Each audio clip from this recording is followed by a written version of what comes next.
And we're back with the rise of the green tide. Welcome to WAAAGH Tactics, where we're here with another WAAAGH Wednesday with the stats and the facts. As always, let's talk about how the greenskins are making the comeback, right? So let's get into it, y'all. What's up, everybody? Whoa, let's go, y'all. So Orks have decided to make their return. Sorry, let me zoom in here a little better. There we go. So Orks have been making their return. But first, as always, I'd like to talk about faction versus... Actually, I did that wrong. Normally, I start with the Meta Monday. So let's start with Meta Monday real quick. This is actually more interesting. Still zoomed in. All right. So as we can see, Orks are sitting at a 45% win rate since the data slate, but this weekend they had a 47% win rate. If you've been paying attention with us, you've seen that they were going about 39% win rate for the last 2 weeks almost. Since the data slate as a whole, the Orks have dropped about 1% on their win rate every weekend. Okay, so we were sitting somewhere about a 53% win rate before the data slate. And then since then, we've been consistently dropping about a percentage roughly, right? So that's for a multitude of reasons, as we'll go over when we go over the faction versus faction. Orks did have, I'm scrolling up to look at some of their opponents, but there's other points. We had 4 people that went 4-1. Our player base is pretty healthy, still sitting at 148, but at the same time, you see stuff like Drakari, with a 160, even though they're considered not a great faction right now. And then you have Imperial Knights, which are a bit of a skew army. There's more of them too. So it seems like some people just jumped off the little Ork hype train, just like they did with the Chaos Space Marines, but that's okay. There's a multitude of reasons for that. And while the Orks win rate had dropped and everything, and that's where we go to the faction versus faction. So I like to take a look at since February 1st up to 325, we can see how the Orks are doing versus other factions, our hardest matchups. Orks have actually been doing pretty good. We were at like a 50% win rate between like 12 factions at one point. Let's see what's going on now. So, like prior to the data slate, Death Guard is a problem. Again, no surprise. Compounding defensive buffs against us is really annoying. They actually came up with new tricks that are even more annoying between the Death Shroud Terminators and the Sorcerer Terminator and Terminator armor. Their kind of combos are a little effective as well. Mortarion being told that he can give everybody around him ignoring modifiers for his indirect, and then also when anybody fights Orks, you need to ignore hard as nails. So if anything, they got a little bit more difficult now. Leagues of Voltan are still running 6 Sagittars or the land fortresses, which are still problematic for Orks in a lot of ways. They did kind of drop how many Terminator bricks they're bringing. If they end up bringing 2, they're too thick and heavy. But if they bring 1 and then a bunch of Sagittars or transports or land raid fortresses and berserkers and different kinds of champions, then they can still play the game, but then also be highly durable and effective offensively into Orks. It really does come down to the pilot of Leagues of Voltan, because if they choose to put the tokens on the wrong units and then the Ork player decides to feed him the units that he's now not put tokens onto them, and they don't end up getting the reliable damage they want, we get longer time to stage. So they're very difficult, but it does come down to like, dang, I hope I get the right mission for this and the right matchup in their list. Adeptus Custodes, that has gotten a little better right here along Adeptus Sororitas. Adeptus Sororitas, it is more like, I don't know your rules and we're going, and you have a billion activations with a lot of different reliable 6s to put meltas and damage and things like that and get you off guard. Arcoflagellants punch you up, so that's still a thing. I still am in strong favor of, if you don't know the rules of them, they're more likely to beat you. If you know what's going on, Orks can handle them for the most part. Adeptus Custodes, though, sitting around here, very difficult for Orks. This has improved. It had dropped below 40%. Not surprising to anybody. I think Orks kind of figured them out a little bit, knowing that you can fight on death and ignore the -2 to might reduce damage by 1. But the big thing, in my opinion, is they stopped bringing their grav tanks because other factions just killed their grav tanks too easily or were able to chew through their infantry a little too reliably. Therefore, when they went into more infantry, just became all stringent infantry, don't have the tanks to pop our transports anymore, then we kind of get involved with messing them up with our transports, our battle wagons, putting stuff in the way, tagging certain things that don't want to be tagged. I'm not saying they can't kill them. I'm saying it gives us more ability to stage and then just play the primary, right? If I could just move up with my truck and then drop grats out into the objective, okay, well, I now out primary you and I can possibly box you out a little bit from totally getting over to and on the objective with my truck. If I have to fight you, I can tag you with the truck now that you are not reliably popping it, and then I could pull some of your combatants away from my actually killy characters or units. So there's a bunch of different ways you can go about this. People knowing gas and criticals, lethals is amazing compound. So yeah, Black Templar still tough as heck. They did get the points decrease. Those are one of those things that if you are not an orc player managing your CP, like I said, fight on death, specifically fight on death, to be honest, or counter attack, you're definitely going to start dropping this game because they'll just start chewing through you if you don't fight on death effectively at the right time. Drakari and Grey Knights. Actually, the Grey Knight matchup got a little better. I'm not sure if that's because Grey Knight players got bored running all the same things, or if Ork list going so heavy in the transports with the wagons and the rigs and people not necessarily having a bunch of Dread Knights means that they put a couple Dread Knights on their list, not enough to offset the difference between the Orks and their volume of vehicles and durability. And Orks still get to kind of fill the table up. So I think at the casual level, they end up losing for that reason, because Orks still fill up the table, still have great OC, still have great screening potential, can still punch some of their infantry away pretty easily. And they trickle in a couple Dread Knights to fight them and to feel them, and then they end up not having enough. But if you have a bunch of Dread Knights, as we'll see later today, you'll know that that's still very difficult. Drakari not knowing their rules, a lot of little fighting activations. You know, they don't have great AP, but it does matter in TUS. Necrons, that's been better a little bit, but it did drop actually. I think it's been better than it been in the past, but it did drop, it seems like, again. We all know what's going on in Necrons. I don't really feel like elaborating on them, but Orks do have a bunch of different tools and capability to handle them, right? Because we are one of the few armies that can just one-shot them in melee. Imperial Knights, this is actually a hard matchup. If you're playing like a bunch of big knights, you know, maybe they don't have enough activations to chew through you quick enough. But this, a lot of the time at, you know, the GT level, can be a pretty hard matchup for the Orks if they don't bring the tools for it. As they can pop our transports pretty easily. They can interact with all of our different infantry and not reliably die and trade with their little war dogs and such like that. So, yeah, so not surprising on that. T-Suns is one of those things that's been 50-50 since the start of the edition, essentially, besides when Orks and we're doing very well. But another army that's like, I could just throw a ton of damage into you. Glass cannons up the heck. Magnus is super annoying because he can get all over the field, and Orks hate when you can kind of get the initiative on them and end up where they don't want you. But still, now what I want to point out is how good we do into all of these remaining factions for the most part. I wouldn't say good. This Astra Militarum one's deceitful as like a top table event. Astra Militarum have all the tools to utterly annihilate us, but on the casual level, it does take a bit of tack, a bit of correct playing. So if you're losing Astra Militarum and looking at this, don't be surprised. That guy might just be playing the game, the faction, like very well, with the right tools into you. And if you're beating them, good job, because you know you're taking advantage of that. So all these other factions, Orcs still doing good. I mean, you see Tal up in here, Chaos Space Marines still getting their teeth knocked out, World Eaters still getting curb stomped. Not surprised by any of that. Space Marines. But is what's going on here in the theme, as you can see, Orcs still do great into power armor for the most part, the basic power armor. Across the table is just, that's kind of how it's been for a long time. So this isn't really surprising me, and it's not really giving me a ton of confidence either at the same time, right? In a weird way, because I'm like, I already know we kind of beat up on a lot of power armor armies. Chaos Demons is one of those things that if the person just doesn't have the right models, then they're just kind of getting beat up sometimes by us. And if we bring a bunch of squigs on the casual level, we beat them up. Tau's another thing that just like Guard, where it's like, yeah, they can annihilate us, but it does take the pilot to be very, very skilled and understanding of pressure and resource management. But as for the rules of that army and that faction, they can definitely beat us. So don't be surprised if you're losing to them. It just shows that Orcs have a lot of good play into this, but it's looking a little less 50-50 than it was before, and people are starting to figure each other out. So that'd be something to pay attention to.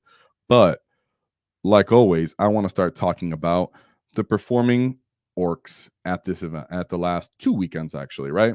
So I'm going to be going over last weekend, and then I'll be going over the March 18th weekend, right? The weekend of March 18th. So the last two lists I'm going to go over are going to be from 2 weeks ago. But the first three, yes, I'm going over 3 lists today.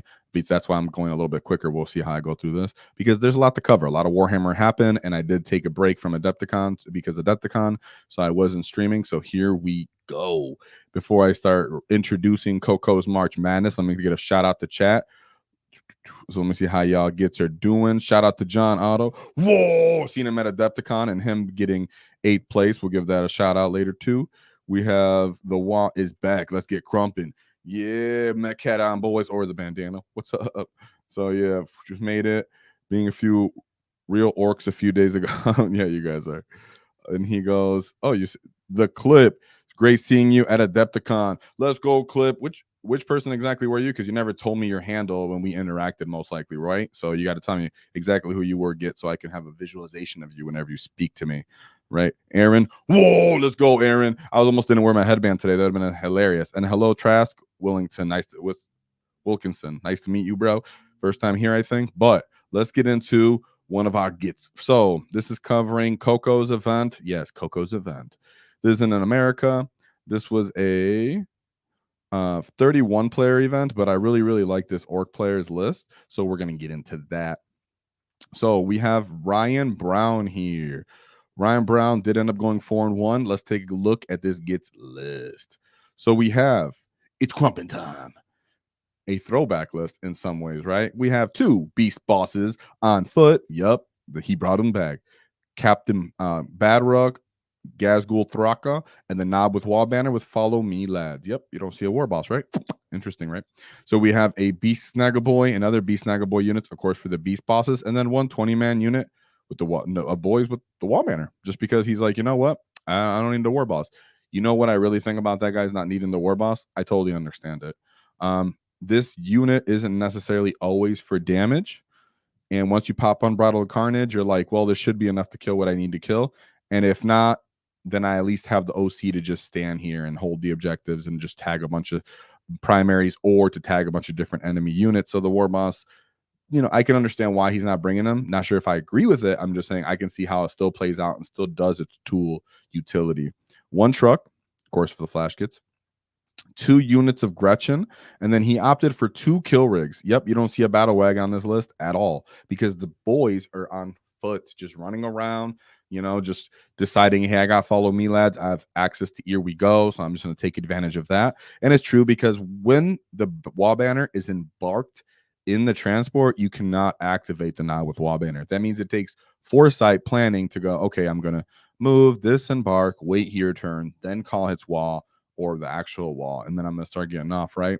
This gives you the chance to go, hey, turn 1, if you move up right in there, this unit's just, you know, if I feel like you're going to move up or I'm going first, I'm just going to call the wall here. I'm just going to try to get a nice fat advance on you and charge, try to get a turn 1 charge off on you and your scouting units or your infiltrators. And if not, if I go second, then I'm definitely going to get a turn 1 off charge on you if you come to score in your secondaries by standing in the middle or something. Then I just put immediate crazy pressure on you. So I can understand why people play that without a war boss or a battle wagon. But the kill rigs were surprising, were they not? He just said, hey, I'm going kicking it back. Got my kill rigs in here. Like I always say, the kill rigs are great because they activate and or have utility in almost every phase of the game. In the movement phase, they have the transport capability. In the shooting phase, they have auto-hitting las cannons. In the fight phase, they fight like but they do give buffs when during the fight phase, handing it out. You can get +1 strength, or hey, you're going to get lethals if I get lucky, right? And it does stack between multiple kill rigs. So it does. I know people are like, man, mine always get popped. I understand. Yet you're going to know that there's also armies that don't just pop it right away. And sometimes you can roll decent 6 of Feel No Pains, but always bring redundancy in your list. So having 2 is a good idea, just like his Beast Boss Boy units, right? We have the Mega Knobs, just 2, and I love twin kill saws. That's me. 2 Storm Boys, and then 2 units of War Bikers because you need scoring potential, and bikers don't get just picked up, and the Storm Boys get all of the mobility you need. So let's look at his matchup because context matters, matchups matter. I like to see this to understand what he ran into with the tools he had. Now, speaking of faction versus faction, as we went over prior, Astra Militarum. Let's see what he has. So he has Gaunt's Ghost. This is a all-rounder utility unit. Most of the time, people are going to use it at least to infiltrate, you know, or just pay for board control. Lord Sola Leontis. Orders. Free CP. He's amazing. Platoon Command Squad to project orders. And then a regimental engines here, right? Catachans for scouting. 1 Hellhound. A Lehman Russ battle tank. Which one is he has battle cannon, of course, right? Yeah, duh. Lehman Russ battle tank, Lehman Russ battle tank, Uranus Exterminator, fantastic. Those were pretty good. 1-2 Manticores, a Rogel Dorn battle tank, Scout Sentinels, and Caladius Assassins. Right away, what can you understand here, boys? We have a 20-man unit of boys that has banner with Follow Me Lads. that means as soon as one of these things starts to move towards the pressure in the middle of the table, I'm going to run up and just start tagging everything, right? I'm going to stage behind a building, and then I'm going to just make a long bomb charge into you. If it's the wall and gas is there, here we go. I'm going to get lethal, and I'm going to pop Unbridled Carnage. I'm going to try to put some unforeseen damage into your tanks. He doesn't have a lot of stuff to play the mid-table other than the Catachans and the Hellhounds and a couple Sentinels, so he had to at some point start to put the tanks up the field. And if you're using the mob correctly, you can go around and start tagging multiple of these guys, and then they're trying to chew through you. They can't necessarily use their blast weapons. It gets kind of messy real quick. Even though they have Leontis to give orders, they don't have they don't have a tank commander to give more orders. So even these Manticores aren't as reliable as you would want to see. And he's gonna have a Scout Sentinel. He's gonna have Catachan.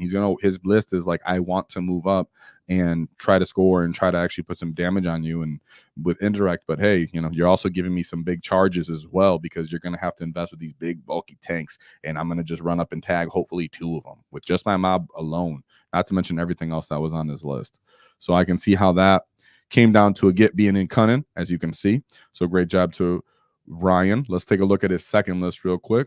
His matchup. We have the Iron Templars. That's a great name for your list, to be honest, because, that doesn't make sense for Black Templars, but here we are. So we have Black Templars with Ironstorm Spearhead. We have High Marshal Hellbrig, the Judicia, Tech Marine, and the Emperor's Champion. A bit heavy on characters, I think. I don't know if you really need the Emperor's Champion, but it's fine. We have the Black Templars, Gladiator Lanza, Infiltrator Squad, Primaris Sword Brethren. We have 3 of them, of course. Pulsar Executioner, Scout Squad, Cladius Assassin. Our Git for sure had to be patient with this list, because he does have the Kill Rigs and the Beast Boss and the Knob with Wall Banner unit, so that he can possibly run up and start punching things and everything. But you got to be careful, because the amount of lethal hits that you can get off on this list from the repulsors is disgusting. The counter charging from the Sword Brethren is disgusting. So you need to fight on death for sure. And if you can, let me see. If you're, being cunning, I would definitely try to wrap and trap, these Crusaders into their, the Sword Brethren into their transports, because just not letting them get out with your big brick could be freaking awesome.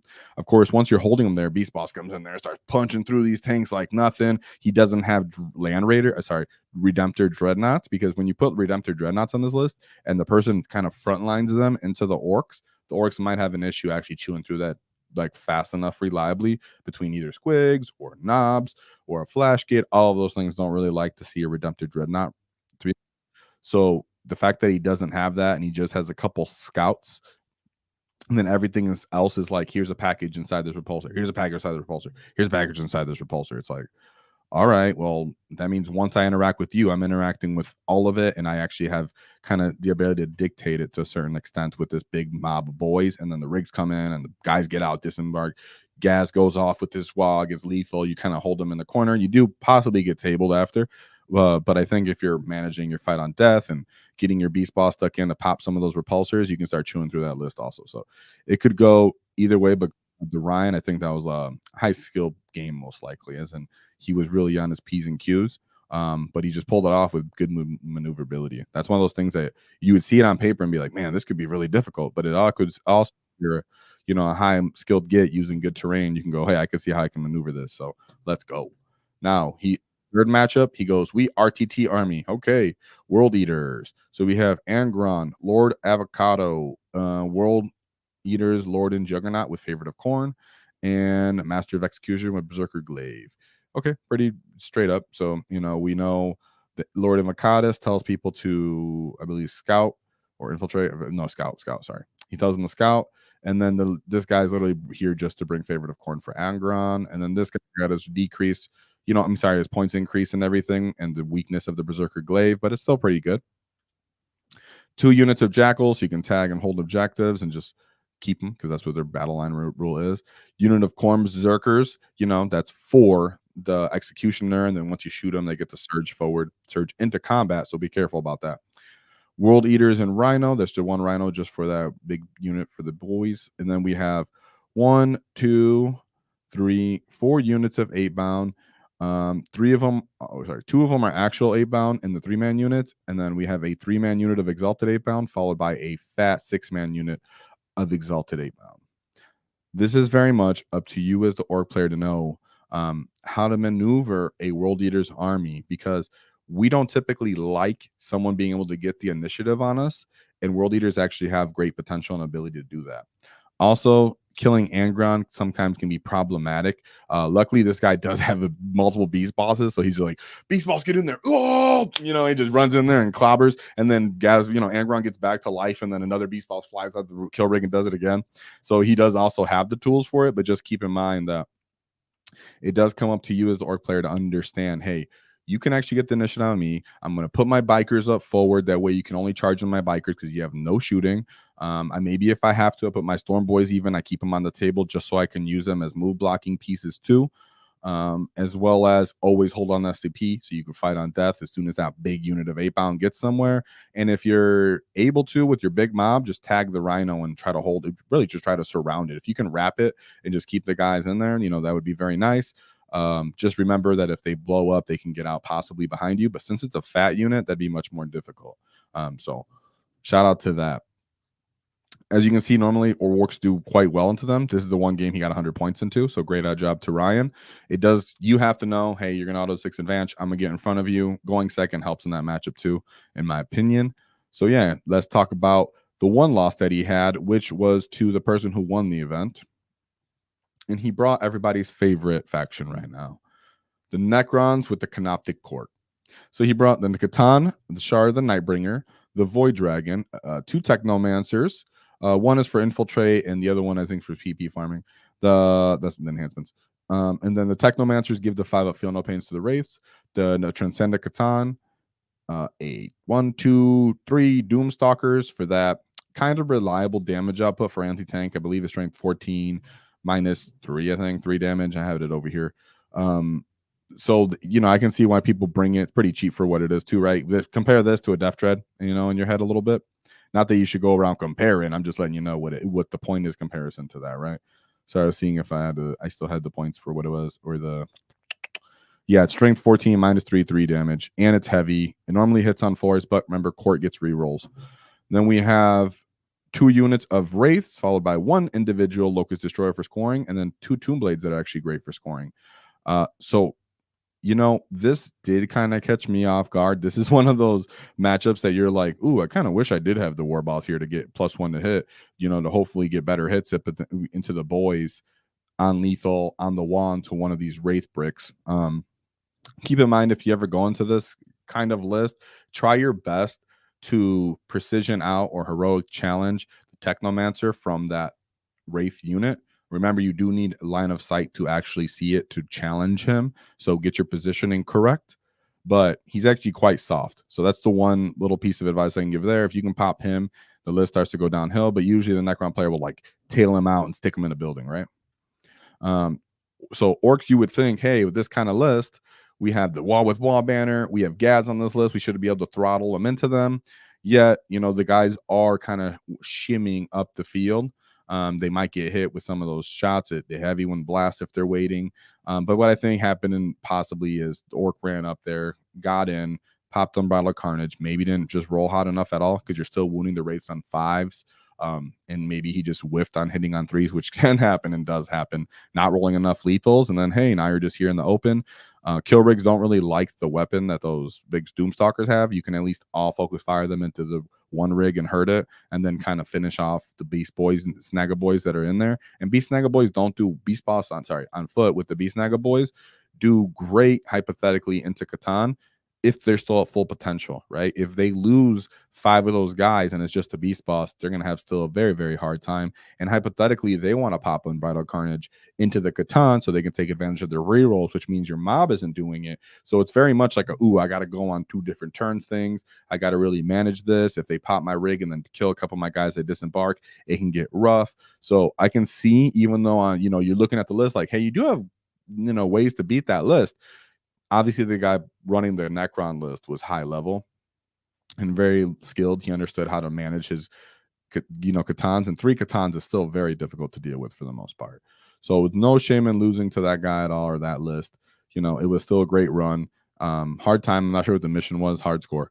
So then in his last game, he had to get redemption, and he had to deal with the Blood Angels. I would like to get revenge, right? If I just went into something annoying like Necrons, I definitely want to go into something else that wants to fight me, like a Space Marine and Power Armor, because I want redemption. I love Krump and Space Marine. So this would be a fun matchup if you're an Ork. Like, all right, cool. Gladius, Blood Angels, yeah, come get some, right? So we have Chaplain with Jump Pack, Lamartis, and the Sanguinor. So the Sanguinor is very like fun in my opinion because he kind of like drops from the sky and sticks to people. So it's pretty cool. I should have pulled up his data sheet. I forgot to. Very fun. Ballistus Dreadnought. Ooh, you know, not that I'm a Space Marine player, even though I own the army, because I'm definitely not. But I still to this day don't see the appeal in these Ballistus Dreads, other than that they're 20 points cheaper than a Lancer and a little bit more durable. I'm not sure if that pays off long run game, but as an Ork player, if I see Basilisk, I'm like, okay, cool, whatever. You're maybe gonna pop my truck if if I don't roll an invuln, I guess, or if you don't roll bad damage. Other than that, your Storm Cannon's not really that scary into me. Your Missile Launcher is really not that scary into me, and you don't have volume, so I'm like, whatever. And you don't reduce damage. Death Company, this is the army where these are the two units that you're like, all right, you're gonna get there. I'm gonna find death. You're probably gonna find death if I charge you instead. We're going to get a straight trade up out here. Whatever's getting hit is probably dying, but, that comes down to still managing resources. Most people aren't going to reliably be happy that you find death, and these are quite expensive units, and then you're going to throw the Marties on one of them. So that's going to be pretty intense, but be careful because this list goes hard. Then we have the Infiltrators, a Redemptor Dreadnought, and a Redemptor Dreadnought. So this army, as you can see, has almost no fat on it. It lacks so much scoring potential, in my opinion. If most armies can't fight on death, they start getting chewed through by these Death Company, and then the Redemptors are just standing in the middle, shooting you down, trying to fight you, trying to get stuck in too. But as an Ork, you're like, there's only one thing that can get the initiative on me during the, everything can advance and charge on there because they're Gladius. So manage fighting in death. Manage, maybe you don't have to kill the Redemptor Dreadnoughts, but you can tab them with the mob of boys and just kind of drag them down slowly.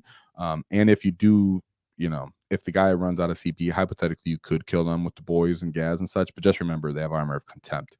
So that's why Redemptor Dreadnoughts are typically tough. And then a Beast Boss, he can do work, but you do need to chip down the Redemptor Dreadnought going into it because he will do work, but since he's reducing his dev wound damage, he's really going to do like I think it was like 5 damage or something, so this is still a difficult matchup for you if you're just used to just going because this is a full damage list. But as we can see, our boy out here was very cunning. So shout out to Ryan Brown because he pulled that out. It was his lower scoring win, but I could see why, because you have to be cagey into Gladius Blood Angels. They're a very difficult army to deal with if you're not familiar with them, knowing that they can move and shoot, advance and shoot, or they can advance and charge, or they could fall back, and they can do all these different things. So, the Blood Angel player to even get that far means they understood what they were doing with their all damage list.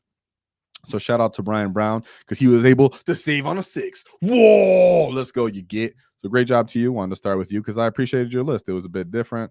The boys brought back the beast bosses on foot, brought some kill rigs into the mix because everybody's always down on kill rigs. Yet here we are. Kill rigs again going 4-1. So everybody puts them down, yet it's more about, don't be sweating on what everybody else says or thinks. Just know that any model that can play so many phases of 40k is going to have some kind of play for the most part.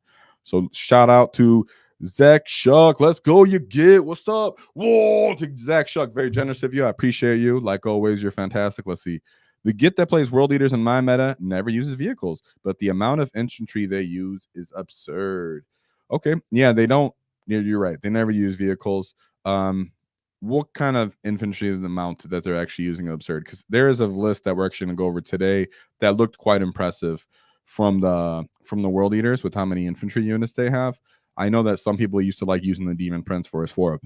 I think he was a 4-up invuln he used to be able to hand out. I think it's still a 4-up invuln too, like an aura. So there are different ways to run World Eaters. So the only World Eaters list I ever played into that vehicles had World Dog Brigands. So, and I've seen the Mauler Fiend as well. So let's go over the second event. So we got the Firebug Open. This is going out in, I believe, where the heck was this? Remember? Where am I? Okay, it was Germany. Okay, making sure it was Germany. I was like, I don't want to talk back. Oh, I pressed it again. Sorry, forget you. So we have the Firebug Open GT. Let's go. So let's go into our Ork player here. Ended up doing very well. Even though it's down here, don't worry about it. It was a very big event. Did I even go over how many players there were? Sorry, guys. I should have been clear about that. There was 160 players. So pretty big event. I appreciate that. So great job. Getting 17th out of that many players is still highly respectable. He ended up only dropping one game. So let's go over Roman Keebler's list. Let's go, Roman. We got damage is all we need. Okay, buddy. Let's see what's up. So he has Captain Badrug, Mazrog Scragbag, not one but two knobs on Smash Squigs. We have Ed Wappa's Kill Chopper on one and Cunning Bub Brutal. You know what I actually do like about this combo? I understand Follow Me Lads. Trust me, you probably couldn't afford it. I understand the appeal to Follow Me Lads, but just keep in mind if you're ever running Cunning Bub Brutal, the appeal here is this knob unit with Squigs goes first. You might reserve the other one, or you might only be able to hide one of them. You'd hide the one with Ed Wappa's Kill Chopper. But the Cunning but Brutal one goes up in there, gets into a skirmish, draws attention, gets in a fight, whatever it may be. Yet, because he has Cunning but Brutal, he can fall back and charge or shoot. But let's say there's only one guy in the unit, you can fall back and do an action. That's really the appeal there as well. So because he can shoot, you can fall back and still do an action. So people forget that because they're so focused on offensive potential. This ends up being a both potential. You get in there, you fight. Once you're deteriorated, if there's nothing else to fight or there's too much space in the way because now it's the wall turn and everything else maybe wants to go and you're like, oops, I don't have anything to score with and I only have one guy in this unit and he's hurt and it's just an knob. Let me fall back and just score the secondary real quick. So that's just a flex option. We have the War Boss, just one on foot, and then War Boss in Mega Armor. And here is Follow Me Lads. 3 trucks, 1 Flashgate unit, 2 Gretchen units, 1 unit of Mega Knobs with twin kill saws. I'm really into twin kill saws. I always say why. The additional AP, the additional strength, being able to reroll wounds when you have dev wounds is kind of nice when you need it. But really the -3 AP is really what puts me over that edge that I need it. Because it's just one of those things that we already lack AP for the most part. Being able to put people at -3 AP really feels different, especially when you have the War Boss in the unit to give him +1 to hit anyways. Then you have the Knobs with the Power Claws, my favorite Scapula unit, followed by 2 units of Storm Boys and Squighog Boys and 1 Storm Boy unit. That's it, just 1 Storm Boy unit. So you can see he brought about 4 big missiles and then flash gets that are not a missile, but there's shooting potential. And he just said, here I go. The trucks all have something killy in it. The stuff that's not in trucks are killy as well. I love it. He's crazy. He just said, I'm just going to go for it and I'm going to bring all the hate. And he did. Yet, he took an L his first matchup. And let's talk about it. So he went into Thousand Suns. Thousand Suns are quite challenging for orcs in some missions in some games. So don't feel bad that you lost it. You know, it happens. So we have Aruman and then Exalted Sorcerer on Disc of Zeech. I actually pulled that up because I've seen this all the time and I just thought it'd be interesting to go over. Make sure it looks good enough for you guys. Yeah, it does. Okay. So units in that. So while this model is leading a unit as a 4-up invuln, he is Binding Tendrils. At the end of your movement phase, you can select 1 enemy unit within 18 inches and visible to this Psyker. Roll 1d6 on a 1. The Psyker blows himself up. No, just kidding. Takes D3 mortals. On a 2+ until the start of your next movement phase, that enemy unit is bound. While the unit is bound, half the movement characteristics of that unit and half the advance and charge rolls. Ouch. Right? It's not reduction just by 2. And you're like, here I go, boys. We're just on, here we go instead and just ignore that. They're like, no, half. Right, so that hurts. We'd really hate that. It is cool that they have to roll for it, but dang, that hurts. Right, and Rubric Marines are what they go into. As for his output, sorry guys, I'll get in the way. As for his actual output, nothing too crazy here. He does have the Arcane Fire that's can hit or miss because it's D6, and he does fight all right into orcs, but it's really about the reduction. Then let's look at Infernal Master because he has that as well. So for the Infernal Master, while this model is leading a unit, weapons equipped by models in that unit have a sustained 1. Once per turn, you can change the result of a hit, 1 wound roll, or 1 damage roll, or 1 saving roll made by this model to an unmodified 6. So I just wanted to pull that up just because that's what was on this list as well. So let's keep going over his unit because he ended up having 2 of those dudes on Disc of Siege. So he's able to reduce mobility on 2 different units. Just keep in mind, Squighog boys, we'll ignore that. And then he also has 2 Infernal Masters. Sorry, 3 Infernal Masters. And then Magnus to Red. So he does have the Rubric Marine unit 1, 2, 3, 4, 5. There you go. So he just brought a bunch of infantry like we talk about, all small units, a unit of Thousand Suns Rhino, just 1, a cultist unit, another cultist unit, and Zangor and Lion. So he brought as many bodies as he could. Nothing too, killy or anything. This really much does come down to the guy being very efficient with what he has. He does have Magnus to Red. That's really his only thickness. So I did find it very interesting. I would like to know what the mission is, that he lost this one. Just because he brought so much, killing potential against a glass cannon unit. And I know they have the ability to just throttle and kill as well. But it is very interesting to me that he took this loss. But it could be just that guy's just a great player and the mission didn't favor it as all. But Thousand Suns are one of those armies that you need to be aware of, which is why I pulled up the Exhausted Sorcerer on Disc data sheet so you guys can see for yourselves how that ends up working out.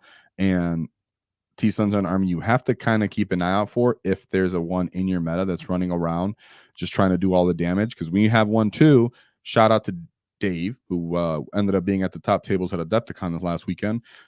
Shout that's my T-Suns guy around here. So be aware of what they can do, as they are a difficult army that can throttle damage into orcs and reduce and mitigate their movement. Magnus can get everywhere all over the table, wherever he wants, whenever he wants, and isn't easy to kill. Even if you bring the most killy unit, you can still whiff. He can still go hard in the paint, and he can still clap back sometimes, right? So it might come down to a little bit of luck because, like, obviously the T-Suns player needs to actually roll a 2+, stuff like that.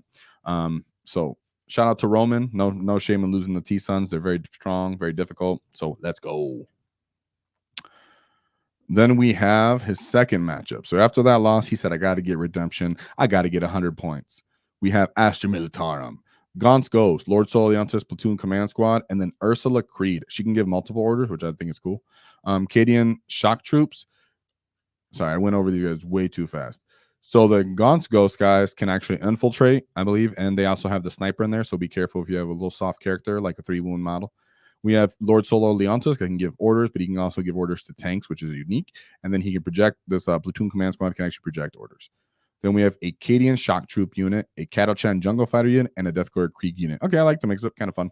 Chimera, a Basilisk, which are definitely very, very problematic for orcs if they're, ever get disembarked. Then you just reduce their movement after that from him.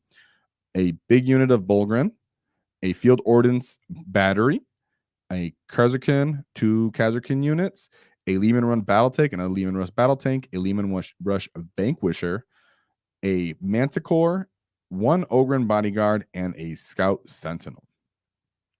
I would like to, / not actually like to, see more transports and or sentinels on this list to kind of get more board presence, really throttle that indirect as you can to help pop the orc transports if you could, because 1 Manticore isn't popping enough, but you could pop 1, reduce its mobility for the Basilisk, boom, and staging, but yet what's actually standing and holding the middle once these Bulgrin, get run over. And if they do, they are difficult for orcs, keep in mind, but we've seen the list that he brought, and the list was straight damage. So if you're going to bring straight damage, you can straight up run over Bulgrin. Just volume of dice is always key, baby boys. Remember that.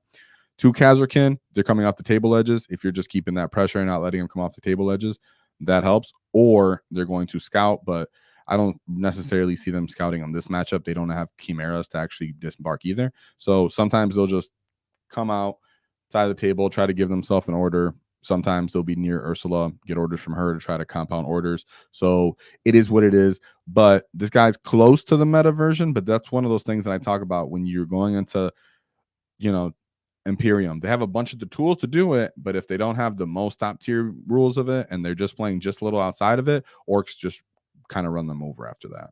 Not that they can't beat us, it's just that they have to bring all the tools, 2 to beat us. So going into his third matchup, which is another Astra Militarum, Bulgrin, 2 Kazarkin units, a Lehman Rush Battle Tank and a Lehman Rush Vanquisher, a Manticore, 1 Ogren Bodyguard, and a Scout Sentinel. I would like to But before that, I want to give a shout out to Wicked Joe for 10 Wall Tactic gifted memberships. Whoa, let's go with Wicked Joe. I appreciate you getting the rise of the green tide bigger and bigger. Let's go. I appreciate it. Fantastic. Very generous of you as always. And it was nice to see you at Adepticon and hang out for a bit. You get so hit me up. Then we have as I was going here. So shout out to Wicked Joe. I better not see no normal gets in my chat right now because there's not a ton of y'all, and I see some of you guys looking like Umis in here. Go ahead and collect that membership so Wicked Joe could say what's up. We're gonna be doing a raffle here too, guys. Remember on Friday. So let's go. I was in the third matchup, right? Yeah, I was in the third matchup. So Roman third matchup. Yeah. So he had. Yeah, this is the one. Okay, so he had Lord Sol Leontis, a platoon command squad, a tank commander, another tank commander, and Ursula Creed. Catachan unit, just one. 2 units of Bolgren, 1, 2, 3 units of Kazarkin, 2, 3 Manticores, 2 Scout Sentinels. Let's go. So it was actually getting a little closer to what I was talking about just right before this, right? It's like, ooh, here we go. Bringing 1 Basilisk might actually be the key here. They're a bit cheaper, and they can end up reducing movement on orcs once you actually pop them. Scout Sentinels help with that as well. So this is what you would consider a tougher orc matchup because these tanks can end up giving orders to the other tanks. Sorry, are there any more other tanks in here? Actually, I think that's what's missing on this list. Oh, they can give orders to the Manticores, but that means they're kind of hanging out in the back too, right? So this list kind of seems to fall apart if you punch through the Bolgren, because the tank commanders want to sit near the Manticores, and so does Lord Solo Leontis, and then there's 3 Manticores back there. You also do have the 2 Scout Sentinels, but you got to be careful with them because you're choosing either I'm throwing away for scoring or I'm going to try to help my indirect fire, because you're not getting both with Orcs. You're getting run over after that, and then they're leapfrogging you. Kazarkin in this matchup, you might want to consider just maybe scouting in that because Orcs are going to be filling up the table. Kazarkin can do crazy damage when they come off the side of the table too. Being able to get double order stacking feels really good with Ursula. She's on this list, right? With Ursula Creed. So we're definitely not sleeping on Kazarkin or Guard in this matchup, but mission definitely matters. I know some people just aren't into that many Bolgren because of that reason. They don't have a ton of, OC and everything. So it is what it is. But that's a tough win. So shout out to Roman. I'm really impressed with that. That's very cool. Great job there, because that was a tough Astro Tarm list. Now going into his 4th matchup. Making sure that's the right one. Boom. We have the World Eaters. So the World Eaters coming back, trying to get Krump. So we have Angron, Karn the Betrayer. Karn the Betrayer can fight on death. Be aware of that. For free. Pretty annoying. Lord Invocatus. And then, I said his name correctly. Avocado Lord. And then World Eaters with Master of Executions. So interesting to see that. We have, when I'm looking here, it's, you don't see Favorite of Corn, which is kind of what you want to see. As for it makes Angron come back a lot more reliably, because if he comes back, much more difficult game. If he doesn't come back, you're kind of like, okay, I got off on you. Peace out, bro. So we have Jackals, Corn the Berserkers, another Corn Berserker squad. The big squad is definitely for the fight first World Eaters, Master of Execution. And then the small unit of Corn Berserkers is for Karn, because he's meant to just run in there, and then if he dies, there we go, right? Then he fights on death. So we have 2 rhinos, 1 for each of those units. 1 unit of basic 8 bound. Just remember, the basic 8 bound, sometimes it can be used as like a passive buffing unit, because they have an aura of reroll 1s to wound, and people seem to kind of forget that. Exalted Sorcerer, what the heck? Exalted 8 pound 320. It's a big unit. Another Exalted 8 bound unit for 160, and then a Chaos Spawn. It is what it is. With this list, he went for a couple more Zerkers. You can see their lists are quite pricey. And then they, I'm not sure if both of these guys are still where you want them to be. Not that they're bad by any means. It's just when you're going against Orks, you're like, dude, you're just essentially in power armor. I'm gonna fight you in death. I'm gonna crump you. Flash kits are gonna pick you up if I can. Stuff like that. So actually, I got to get rid of some of these lists that I have up here because we have my boy. So we had, flash kits, in my opinion, are really good in this matchup. They help kind of deal with the Master of Execution. Sometimes you're like, I'm just gonna pick that guy up. Or if you have to kill Karn, stuff like that, giving him the ability to shoot away their screens or to overwatch them. So taking advantage of your flash kits, understanding that you got to kill Anground and he might come back, but if he doesn't because they don't have favorite corn, it's all good. That matters greatly in this matchup. But Orks have been showing over and over again they can do well in that matchup. Now and that was a 96-point win. Then his second to last game, he has the Necrons with the Silent King, Hypercrypt with the Silent King. Let's go. So we have the Silent King. Oh, just the Silent King. He said King of My Castle. That's his list name. Okay, cool. 1, 2, 3, 4 units of Immortals with Tesla Carbines. Only 5-man units. Canoptic Spider. Flayed Ones. A Locust Destroyer. 3 Monoliths. And a Tomb Blade. So he's straight up just like, here I go. The Silent King gets a plethora of little different buffs. He gets to ignore modifiers and things like that if he has to. It's just one of those things that this list doesn't necessarily have enough volume of damage. And Orks could hypothetically kill this monolith, especially if you're bringing a list that's all damage. But at the same time, you know, they can actually occupy the table and just outplay you on the mission too. The monoliths can be annoying, but if the Ork player did go first, he can just start taking them out, you know, taking up the space that he kind of chooses to and needs. And we're not sure which mission that was either. So the mission would matter here too. Not that it's an easy matchup, but it's a crazy skew. So that was a 72-point win. It's not an easy game by any means. Still difficult matchup because it's such a weird, crazy skews. And like I always tell people when they ask me about skews are good to get you like at least 3 and 2 sometimes because you're just straight stat checking people, coming crazy in with it. But people are going to have tools to beat you. Sometimes just some factions just have the tools built in. Sometimes you just run to get like Roman and he's just going to be like, yeah, that's cool. You got all that, but I can actually kill you because I brought all damage. And I can also play the mission. So, hey, what's up? And then you have last but certainly not least in his matchups, the Adeptus Sororitas. So like I said, you need to know the rules, boy, because if you don't, it's going to be tough. We have a Palatine, St. Celestine, and the Triumph of St. Catherine. Ba, ba, ba. So we have the Battle Sisters, Rhino, 1, 2, there we go. 2 fat units of Arcoflagellants, 1 small unit of Arcoflagellants, 2 Castigators, 2 Crusaders, an Exorcist, a Penitent Engine, another Penitent Engine, a unit of Repentia, Seraphon, and Zephyrin. Look at that. Like I said earlier, when we we're talking about faction versus faction, just a booty load of units. The Castigators are also great for popping Ork transports and picking up squigs, stuff like that. Arcoflagellants put a dumb amount of volume of punches into Ork units. Something like Mega Knobs, in my opinion, can actually kind of withstand that for a bit, but you don't want to really risk it. Don't really want to risk it. You know, that's where you're like, hey, I'm going to place these flash goods here. If I can, I'm going to overwatch them when they come out, but then it's still not a reliable trade because how cheap these guys are. So I would definitely like to see what went on here in this matchup. It was a bit off, not the most, high, version of the Sisters of Battle list that I've ever seen, but it is still really good. Doesn't have Morgenthau, but Triumph is pretty good for those reliable 6s. St. Celestine still pretty decent, stuff like that. So still very interesting list. Sisters still have a dumb amount of units. It's really weird as an Ork player to look at a power armor army and be like, why are there more of you than us? Why are there so many of you? What's going on here? I thought we were the Horde.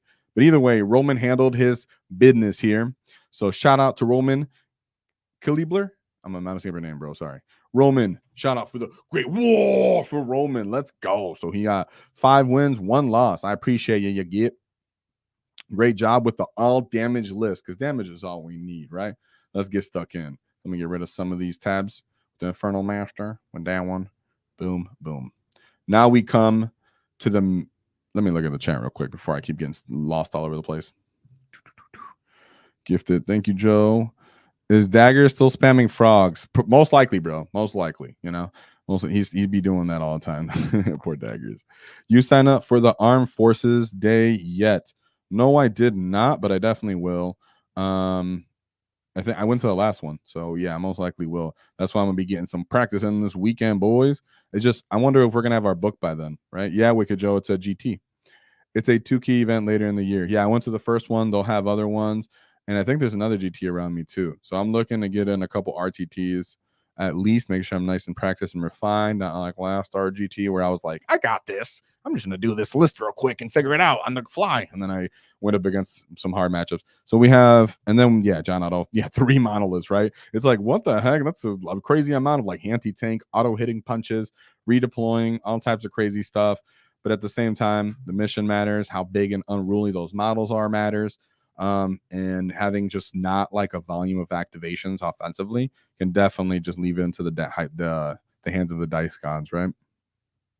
So shout out to you guys for interacting. I appreciate it. Let's see what's going on with Sean Plant. And this was at the Manchester Super Major in England. So tons of people. I think it's like 256 people. So let's see what's going on with Sean Plant. So I hunted down this guy's placement and list because I wasn't willing to just pay attention to the people that are in the top 15. That's boring. But he was the best performing orc list from what I've seen. And he called it the Angry Mob. So we have a Beast Boss on Squiggle Sword, Edwapa's Kill Choppa, Captain Badrook, Mazrog's Cragbag, 2 War Bosses, 3 units of boyz. I like that. 2 Trunks, a Battle Wagon, Flash Skits, 3 units of Gretchen, and the Kommandos unit was good. Then followed by 2 units of 5-man of Knobs. We know that those attached to the 2 War Bosses. So, small scalpels, get in there, get some damage done. 2 Storm Boy units and 1 War Biker unit. Ooh, fantastic. This get decided, I'm bringing the Mandos, and I love them for it. Did I go out of my way to hunt this down for some reason just because I'm Mando favorite? No, but you can think that. So, and I appreciate that he has Mazrog and the Beast Boss on Squigosaur and Captain Badrook. So he brought all the goods, right? And I'm a fan of just boys and trucks or just boys in the field. So him just having boys on the list feels good. But he did end up taking a loss turn 1. So let's take a look at what he lost to. And this was World Eaters. And when I seen this, it caught me a little off guard. But I know in my experience, if you end up going first and you make a mistake or he makes a long bomb charge, that can kind of make things unravel real quick. If you have Angron come back to life, 2 men too easily, or you don't get the damage off on him, that could be damaging, right? He doesn't have like a good volume of ways to kill Angron. He does have a Beast Boss. He doesn't have a big unit of Knobs, or what we call a scalpel unit, right? A big man unit of Knobs, 10-man unit with a War Boss. That's digging out what the problem is. Doesn't have gas for the lethals to maybe use a Beast Boss unit and a Beast Boss on foot to take out Angron either. So I could see Angron kind of running train. If Angron gets charge off on Maz or a Beast Boss on Squigosaur, he can very much just one-shot them. And then when they fight on death in him, he might just get lucky, at least against Maz, and just tank him on 4-up invulns, or he might just not put a bunch of damage from the Beast Boss on the Squigosaur. Maybe you just roll like 3 4s and then he only takes 6 damage and then you feel no pain some of them. So you actually do need more killing volume and reliability to kill Angron out of there. And I understood that if you don't, like we've seen with this kind of list, that it doesn't really have that huge damage check. Angron could be unlucky there. I might be wrong on what I perceive, but I think that's kind of how this went, because we already know World Eaters can do good, get kind of crumped by Orks, but that doesn't mean you always lose, right? So we have 2 units of Jackals, 3 8-bound units, and then 3 units of Exalted 8-bound, followed by 3 units of Chaos Spawn and a Rhino. And that's the other thing I want to point out with this list. He has 6 units of 8-bound. That way, when you fight on death, you're not getting that reliable, huge trade in value, right? A Knob with the War Boss costs more than an Exalted 8-bound unit, right? Because as you can see where I'm going here, right? It's like, oh, okay, hold on, what? So even if I fight on death 2 CP, I can't do it all over the place. What's going on? And you're still making a bunch of charges. If they choose to advance and charge on that turn. So I can see this list. I could understand exactly how that kind of started getting rough. You don't have the units that are going to take a punch from any of these things besides Maz and the Beast Boss on Squigosaur. Even if you overwatch an 8-bound unit, there's other 8-bound units. You're not really getting the value trade there. Even if you kill the Jackals, or if he frontlines the Jackals into you because he knows he's going to use them to screen and stop you from getting charges off on him, the Jackals can just blood mark that objective or whatever the heck it's called, and then it's theirs. They don't even have to go interact with it anymore. So remember, that can be a factor too. He could just use 1 in the back and then move the other ones forward to get in your way. So he does have a lot of activations here. He does have the ability to move up and scout forward. and he does have Favorite of Corn. This is actually my favorite version of the World Eaters list that I've seen so far that still uses infantry. I don't hate the Lord of Skulls version or anything like that, but I think if people are still using the 8-pound and everything, they can really take note from this list because this looks like the most potent version of that list. So yeah, I get that, Sean Plant lost to them. That doesn't mean that it was by any means an easy win just because it's 8-pound. I mean, just because it's World Eaters. You can see that his list was quite refined to go, hey, actually into Orks, you're not getting great trades here. And that would suck as an Ork player to see. That, to see another melee army and go, hey, I'm not getting great trades here. You're able to fight me with units that don't need a character, and I do. So that kind of sucks, right? Let's see. And then his second matchup, though, he goes, time for redemption. We have the new Vanguard Marines. We have Space Marines, Ultramarines here. Apothecary Biologist, Librarian and Phobos Arbor, Magnus Calgar, and Uriel Ventress. Very cool, very great. Magnus Calgar is awesome for his points. Uriel Ventress is actually, I think, just good in the Vanguard detachment. Let's see what else he had. He had the Centurion Devastator Squad. So these guys are coming off the side of the table with the strat for additional AP and such. Really annoying. Company of Heroes, that's going to be for Uriel Ventress. The Eradicator Squad. Did I move something? No. Eradicator Squad. Those are really cool. I think like for how cheap they are for 95 points. When they get into this big unit, it's like, right? I've had a big unit like this. As soon as I pop Hard as Nails on Maz, and they think they can kill Maz, and you're like, I can Hard as Nails them. And they're like, oh, I'm still going to do it because I reroll everything. It's like, yeah, taking a great risk there, buddy. So sometimes they actually do eradicate something, and sometimes it's like, oops, I don't think I've invested in that fully. So Eradicators, and then Inceptor. Yeah, one Inceptor, small unit with bolters. Yeah. And then the big damage dealing units, Inceptors with the Plasma Exterminators, which, they do seem potent and dangerous, but like, for example, a 3-man unit of these doesn't reliably pop an Ork truck. And then you're going to use a 260 point to do it. It's like, ugh, right? Another unit and right here, like I just said, here's a 3-man unit. 3-man unit doesn't reliably pop an Ork truck. It can, they can go off and do it. I'm just saying they don't reliably do it. Infiltrator Squad, and then 2 scouts followed by Caladius Assassin. So pretty decent list, but as you can see, the one thing I'm noticing is no combat potential, counter charging, anything like that. So if he makes a mistake, if he gets in the way, obviously we have ways to cover the distance. Things start to unravel very quickly here. And Vanguard Spearhead is a very high skill kind of army to play. So you can't make any mistakes there, but it was still a difficult game because you could see 76 points. It is one of those things that you have to know their moves and their reaction capabilities, what they can do. They're going to come off table edges. So that comes to you as an Ork player to have kind of a board control presence, continue to score even while they're doing their shenanigans, and understand they don't really have the volume on that list to kill you as they want. But when they do kill you, they're going to reliably kill you. It's just not a viable trade for them a lot of the time. Unlike that World Eaters list we just covered. And his third matchup, Ryan Broderick. Let's see. With Death Guard. So our boy decided to overcome Death Guard today. Let's see what this looks like. Biologic Putrefier, Lord Virulence, Mortarion, and Typhus. So we don't see as much of the heavy character combo. Typhus still great, Mortarion still good. 1 Plague Marine unit. Ooh, that's it. And then 1 Rhino. Okay. 1 unit of cultists. Oh, so he did bring the Death Shrouds. Typically, he probably brought them for Typhus even. I don't think Typhus can even go with Death Shrouds at the moment. So he probably brought them for, well, he probably can, but he probably brought them for the Lord of Virulence because I think Typhus goes with the Poxwalkers.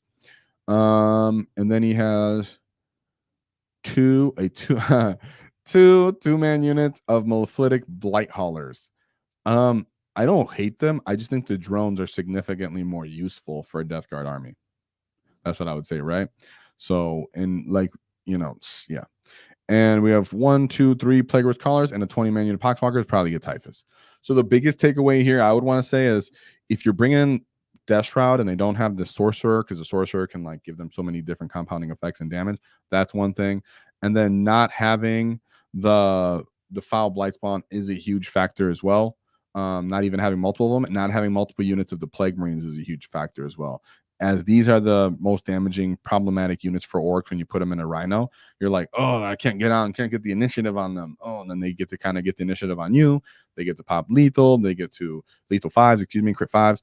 They get to fight first. They get to use free grenades at another character. Like, it just, things kind of unravel very quickly if they have multiple of these units, or if they have multiple of the Death Shroud units and then actual character buff here. Instead, they went for, like, you know, these Mephitic Blight Haulers, really. Like, these 400 points of Mephitic Blight Haulers would be, you know, more crawlers. I mean, more Plague Marines instead. But I can see he just wanted to go for, like, an armored support version. But, you know, I'm not sure if that's the kind of matchup you want into this version of an Ork list, because he does have a Beast Boss on Squigosaur. He does have at least some boys that are running around in trucks and a battle wagon that's not getting popped easily by Mephitic Blight Haulers. They don't really have great range.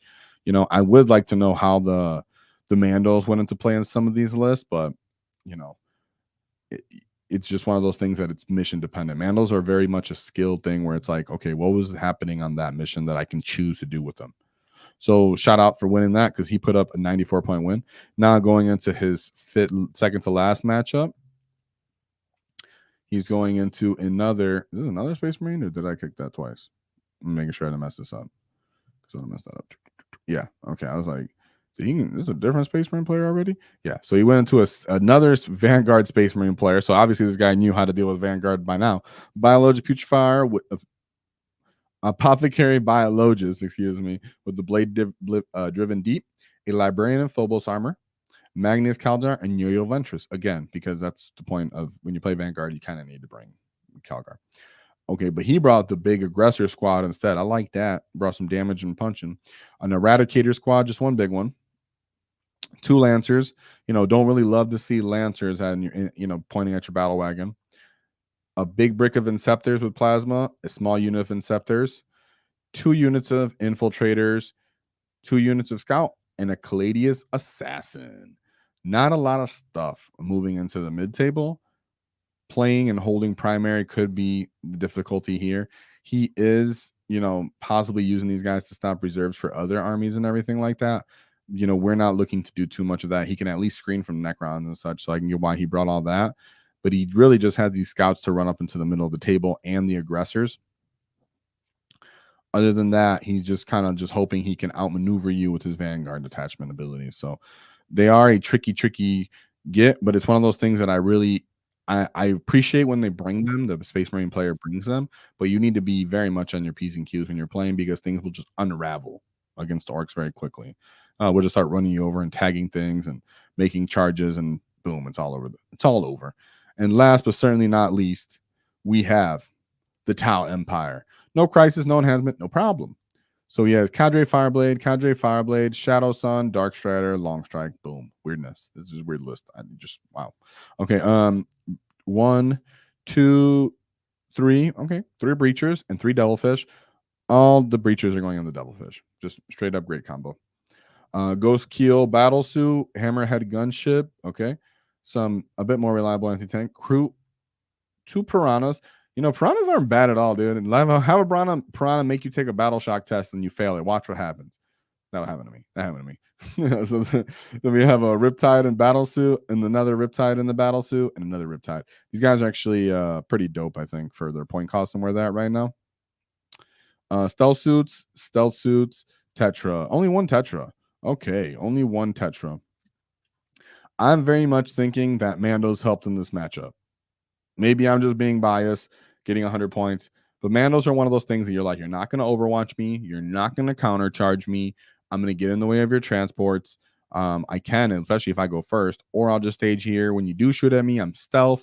I have a 5-up invuln. And if I have to, because you're putting only petty small arms fire into me, I'll pop Artist Nails. So I actually do think, you know, Mandos would place correctly in this kind of mission, terrain, everything like that. Going into Tau, Mandos are a great tool and utility piece. So I really think Mandos pulled it through on that mission, because they were just able to put pressure up right away.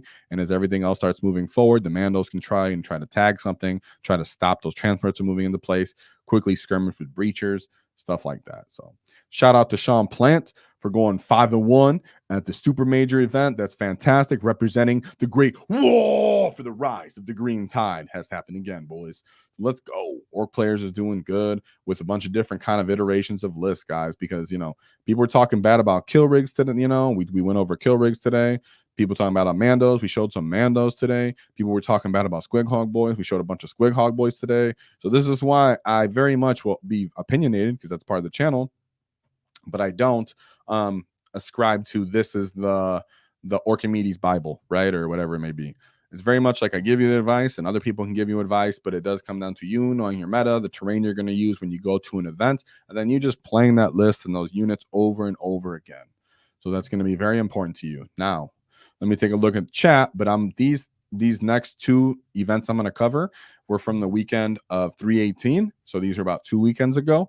So just keep that in mind as we go over it. But I'm going to take a look at chat real quick. Let's go. So we got, yeah, Daggers. You guys are funny. I'm about talking about Daggers. I hope Dagger sees that. Oh, right here. He goes, did you get to meet Tyler Russo? I saw him briefly on the live stream. So answer your question, no. So I've seen him a lot of times. I've seen him several times. Usually he was actually kind of like playing a game, so I didn't really interrupt him because it was teams and stuff and duos. I didn't really want to bother too much. And then I did kind of meander over towards him and started talking to someone, and then he walked away. And I was like, I'm not going to chase him down. He's probably, yet. I figured I had so many more days. And then I didn't see him anymore. Just didn't see him for a bit. And then on the last day I was there, I was walking out. It was pretty hilarious. I'm coming down the escalator, and as I get to the end of him, he's going up the escalator, and we pass each other, and he's with his team. And the thing is, most of the time, I'm very much the kind of person to just, hey, what's up? Well, like that. But I'm pretty sure you know who I was. Pretty sure he just didn't know who I was based off he just kind of like didn't show any signs of knowing. Not that I think he should. I'm just saying I don't think he knew who I was. So I didn't want to like yell at him from far away and be awkward. So no, I didn't actually get to meet Tyler Russo. I've seen him. He's a lovely person as a whole, as we can see from all of his chats and everything. But there was never that one direct moment where I could like get to him. It was always like I'd have to like run up on him from far away. And I always thought I had more time, and then I just didn't. So it's funny. I actually didn't get to meet him, but it's all good. Shout out to Tyler. So we have Pyro Bubbles.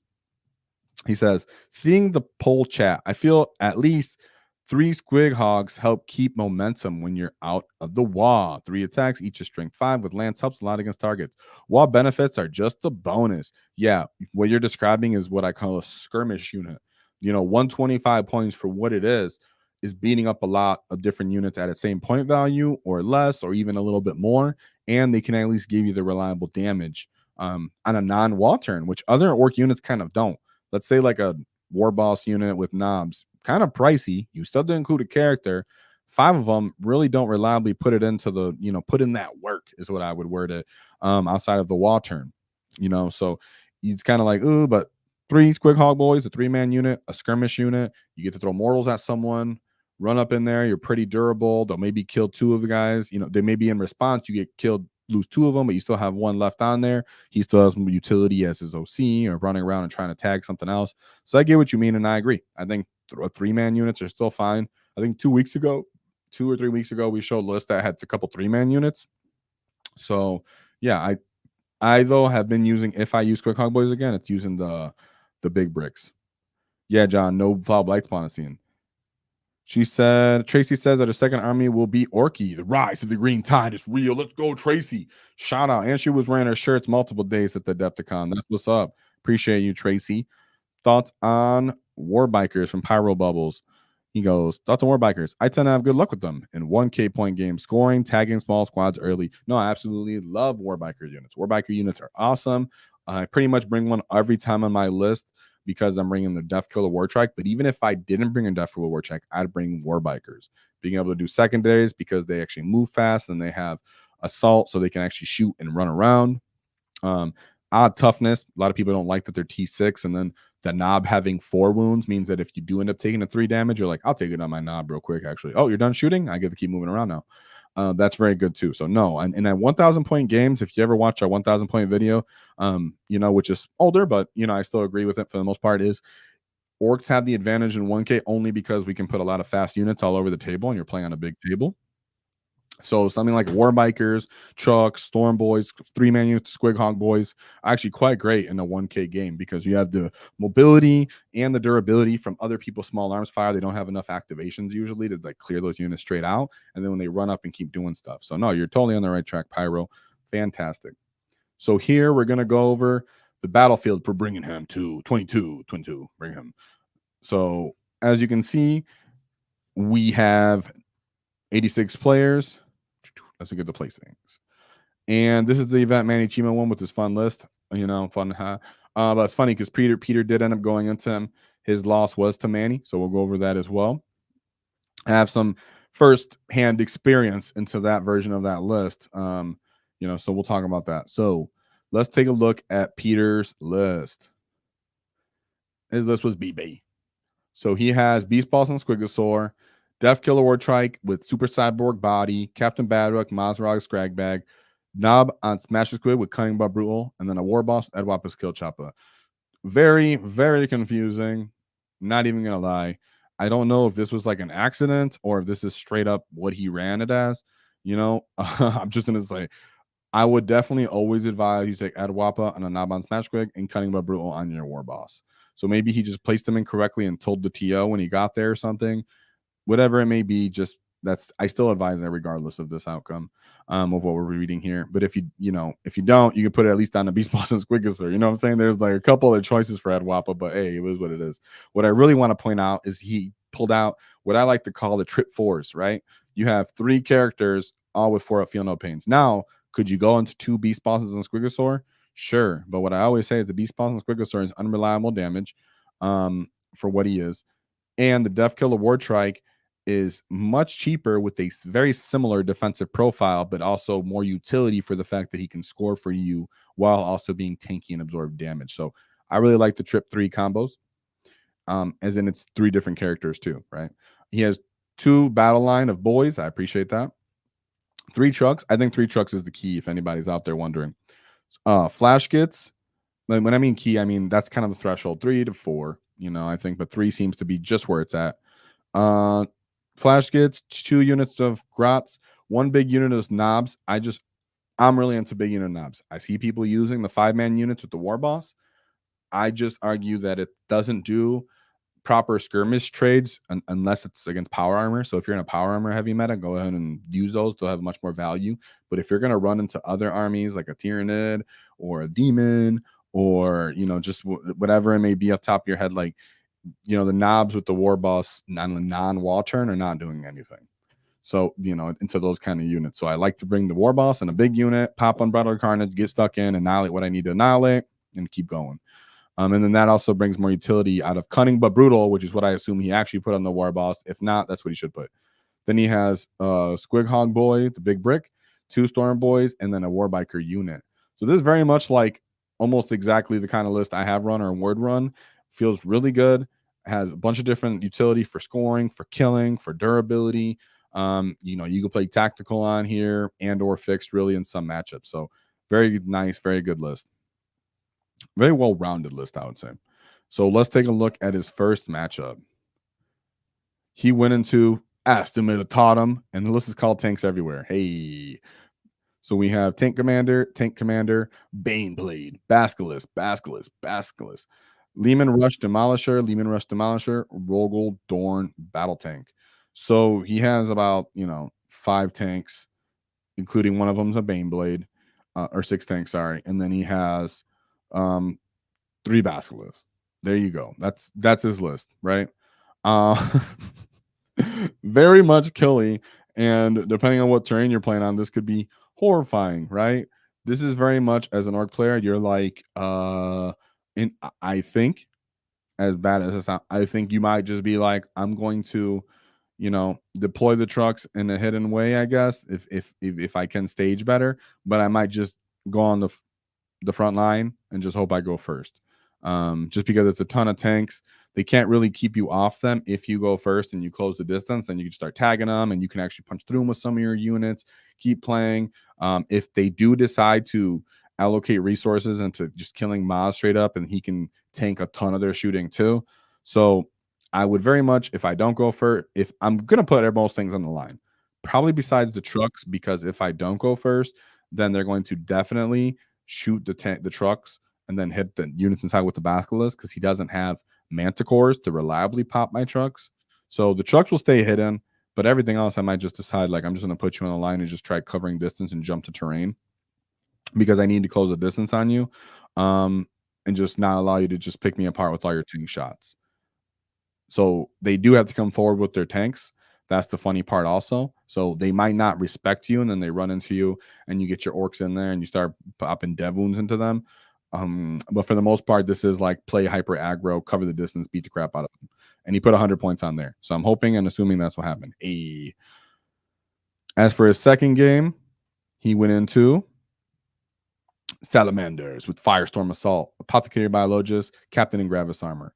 One heavy intercessor unit, another heavy intercessor unit, another one. This is cool. Aggressor, Centurion, Assault Squad, a Drop Pod, Eradicators, Inceptors, another Inceptor unit, one with Bolters, one with Plasma, Infernus Marines, a Land Raider Redeemer, Storm Strike Hammer Speeder, another Storm Strike Hammer Speeder. So I think this is a very cheeky list. Bunch of Gravis Marines for its good toughness.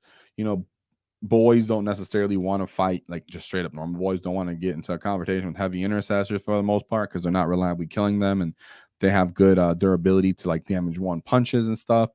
But this is Firestorm, hoping that once you get close to them, they can just throttle into you and pick you up. Yet they don't really have enough flamers in like between their Infernus Marines for that. They put a bunch of points into these heavy intercessors. Really, it comes down just to these aggressors hopefully doing their work, and maybe these Centurions if they can get their return. The drop pod is to do pressure turn 1, but orcs are the ones that like pressure turn 1. So if you go ahead and give us that, and we charge it, and you know just tag it, and hopefully we don't kill it, you know, with some of our other units, and you not reliably, if we run up to it and it's not put in our way, we can run past it or try to leap pad it. You know, the drop pod isn't really great utility for a Space Marine necessarily, right? Like into orcs, because they want to put them when they're using it, they're trying to put us in the back foot. But when it's used against us, the Space Marine's like, oh, I don't know if I want to give you those charges right away in early game and cover that distance. And I don't know if I want all that. And then it becomes kind of like a tool against them. So I think this list could have used a bit more flamer, maybe a counter punching, stuff like that to deal with orcs. But I really appreciate what the list had. It looks really fun. His third game was Tau. HGW terrain, we move. So so on GW terrain, I guess he doesn't like because it's dense. That's a hilarious list. Commander Farsight, Commander in Cold Star Battlesuit, Dark Strider. We got one Breacher team with one Devilfish. Big Brick of Crisis, a small unit of Crisis, Kroot Hound, Pathfinders to move up early. Riptide, 3 Trip Tides, right? Because those guys are freaking awesome. Two Skyray gunships, and only one Tetra. Interesting that people are just bringing like one unit of Tetra. I know it's 2 Tetras, but I mean like one unit of Tetras is interesting. So for this list, you can see this dude just went for all damage and hoping there was big enough firing lanes and a little bit of mobility to just kill everything. He didn't bring what I always say that Tau have the potential to do with their Devilfish and Breachers, to move up, slow down people with their bodies, put some small arm fire if they pop trucks, and then put the small arm fire from their Breachers into infantry, play the OC game, play the delay game, stuff like that. He doesn't have any of that going into this Orc player. He's very much hoping that he just goes and annihilates people when he gets off, but Orcs can close the distance so well through terrain and such that if the staging was right, if Bruce went first, then that was not ideal matchup for the Tau player, right? But his fourth game, which he actually did end up losing, was into Manny Chima's a very fun list. So let's talk about it real quick. He's called Twix, I guess, right? He has a Brotherhood Tech Marine, another Brotherhood Tech Marine, another Tech Marine, followed by 1-2 Grandmaster Nemesis Dread Knights, 3 Land Raider Redeemers, 3 Nemesis Dread Knights, and some henchmen. So this is a hard skew, very odd and unusual list.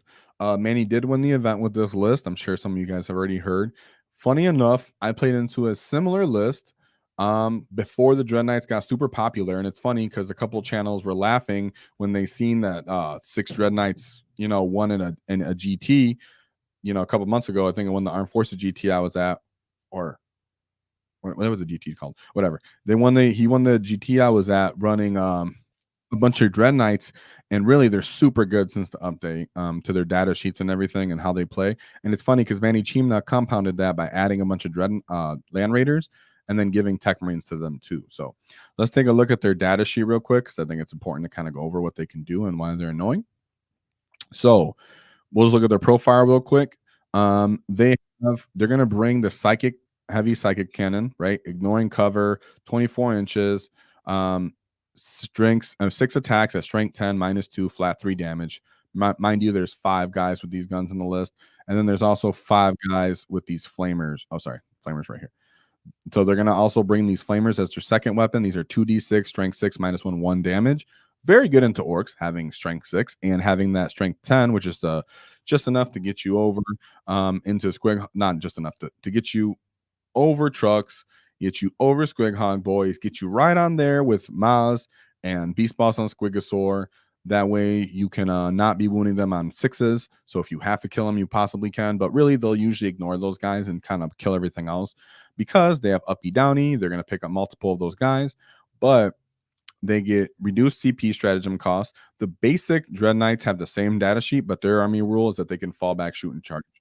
And then Surge of the Wrath. Once per battle in this fight phase, one model from your army can use this ability when resolving attacks. If you do so against monsters and vehicles, you can reroll a hit roll, and you can reroll the wound roll and the damage roll. But let's also look at their strats. You have Radiant Strike. That way you can give devastating wounds to any psychic weapons. Not that they would necessarily do that often. That's something more for paladins. But they very much could do it if they're using that Radiant Strike already on something else, or they really want to throttle damage into you. And last but not least, what's really important when you're an orc player to understand is Mists of Deimos, which is in your movement phase, just after an enemy unit ends a move. If they within 9 inches of you, you can move 6 inches, as the Dread Knight can move 6 inches if wherever he wants to, or he can just jump back into Deep Strike. So if he does have to kind of get in the way, you know, he will kind of, if you try to close the distance on them, then he'll just kind of jump away. So if you're the orc player and you're going second into this kind of list, which I did, he very much is going to ask you, are you calling the wall? No? Okay, now I know this is the range I got to be to stay away from you, shoot you up. Oh, are you calling the wall this turn? Very much stay back, put the Land Raiders first into you or whatever he has on the list. And then the Dread Knights will sit back and shoot and then come interact with you again the rest of the game when they're ready. And then also remember they have, it's the sigil. If you shoot at them, they get to go away also. So just keep that in mind. Yeah, and then first to the fray. Yeah, it's not that one. So Grandmaster Dread Knight, Manny Chima's list. Very much difficult for an orc player on many levels. They have the weapons to disembark your transports. They have the flamers to clean up the stuff that is in transports if they, if they're still in range, or if they try to move into range of you. If you try to move into range of them or move outside of range once they've disembarked you, they can overwatch you with flamers. Obviously the uppy downy thing's a problem too. So if they get into your backfield, they can start destroying you. And then all these Land Raiders are sitting there stat checking you, hoping to go overwatch you as well with their flamestorm cannons, or they're getting reliable damage from the Tech Marines, giving them +1 to hit and healing them. Or if you hurt the Grey Knight Dread Knights, not that the orcs could with shooting, but say you did, then you can heal them and then jump back and give them +1 to hit from the Tech Marine. So a lot going on here. Obviously, it won the event, but that's very much not only for Peter was that difficult, but for everybody it was difficult, but very much for orcs. I can understand why that was difficult. I went to Eric Fortman. Shout out to Eric Fortman, Team America player, and he, pretty much did the same thing to me. So I understand. So then we have, last but not least, his final matchup where he sought redemption. It was the Adeptus Sororitas. This person did bring Morgan Vault, a Palatine, but that's it. Then he brought Battle Sisters, Arcoflagellants, Repentia, Retributors, not interesting. Seraphim, Zephyrim, Castigator, 2 Exorcists, Mortifier, Paragon, Warsuits, Immolators, and Rhino. The one thing on here that you didn't notice is he doesn't have as many of the jetpack people between the Seraphim and the Seraphon and the Seraphim. Sorry, very similar like names. Those guys are more for scoring and kind of moving around and everything like that. You could do damage with them, but a lot of people use them more for scoring. And they don't have any of the Crusaders, which are those 25-point dudes that are just coming outside the table to be very annoying. And not a bunch of units of these Arcoflagellants. So when they come out, overwatch them. Sisters are super soft, so even a diminished unit's work can beat them up. Go ahead and charge them with the flash gets, because flash gets crump these dudes especially on the wall. So it's not an easy matchup by any means, but because he has less units, as he went for a little expensive and brought vehicles and all these kind of things, he ended up not having all the crazy activations, which ends up being the more difficult part of dealing with Sisters of Battle. Fantastic. So with that, so shout out to Peter Bunts, Peter Bunts for the Great WAAAGH, for doing a great job. You get going 4-1 at that super major, getting 5th place, putting up some very great, good, very fantastic scores. I appreciate you. If you see this, hopefully you can give a shout out and let us know if I missed anything, because I like to know. I appreciate the list though with the trip fours.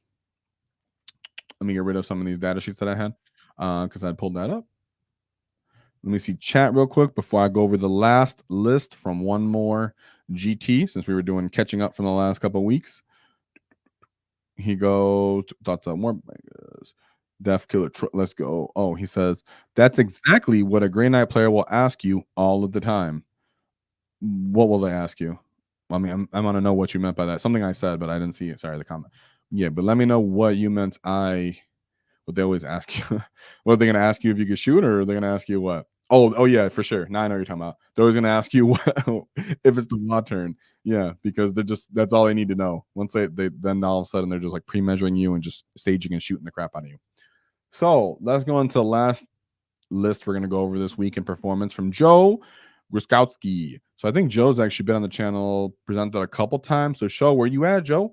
Where you at, dude? Shout out. What's up? Show up. Let's hear from you. You're doing great all the time. So I always find you. I think I always recognize you because you always tell your army the bad modes. I'm pretty sure. And if I'm tripping, then I'm sorry.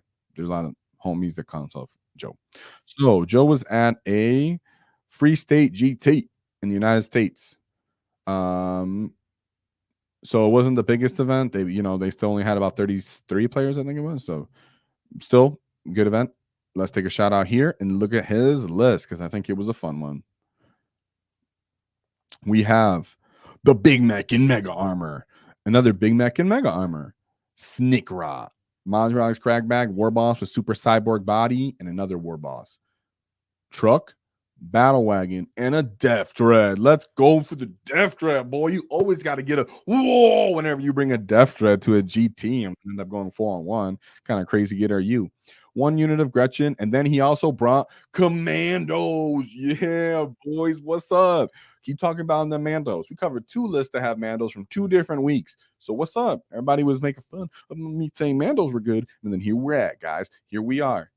I see these things. I predict these things. No, I'm not Conor McGregor fan. I just wanted to do that. All right, so we have Mega Knobs, 2 Mega Knob units. What I really like is this cool combo where people are bringing 3 Power Claws and 2 Twin Kill Saws, or 3 Twin Kill Saws and 2 Power Claws. I like that. They're like, you know what? I kind of want to have tools for both things. I want to have more reliable AP and damage into something and reroll wounds, but then I also want to have more attack so I don't get bogged down so easily. Then he brought this not 2 knob units, but what's interesting is he split them up between Power Claws and Big Choppas. So you have 5 and 5. And then 2 Stormboy units. So this guy was all about switching up his war gear, being off the wall, being different. He even decided to bring super shooters. He brought a rocket. He brought the burner. So this guy was all about the war gear. This guy was all about doing all the cool Orky stuff.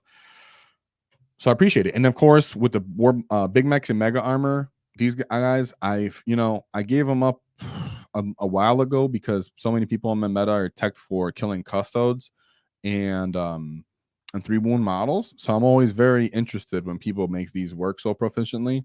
I know sometimes you'll just tail them out and kind of bait people into shooting them and not necessarily use them for their full durability.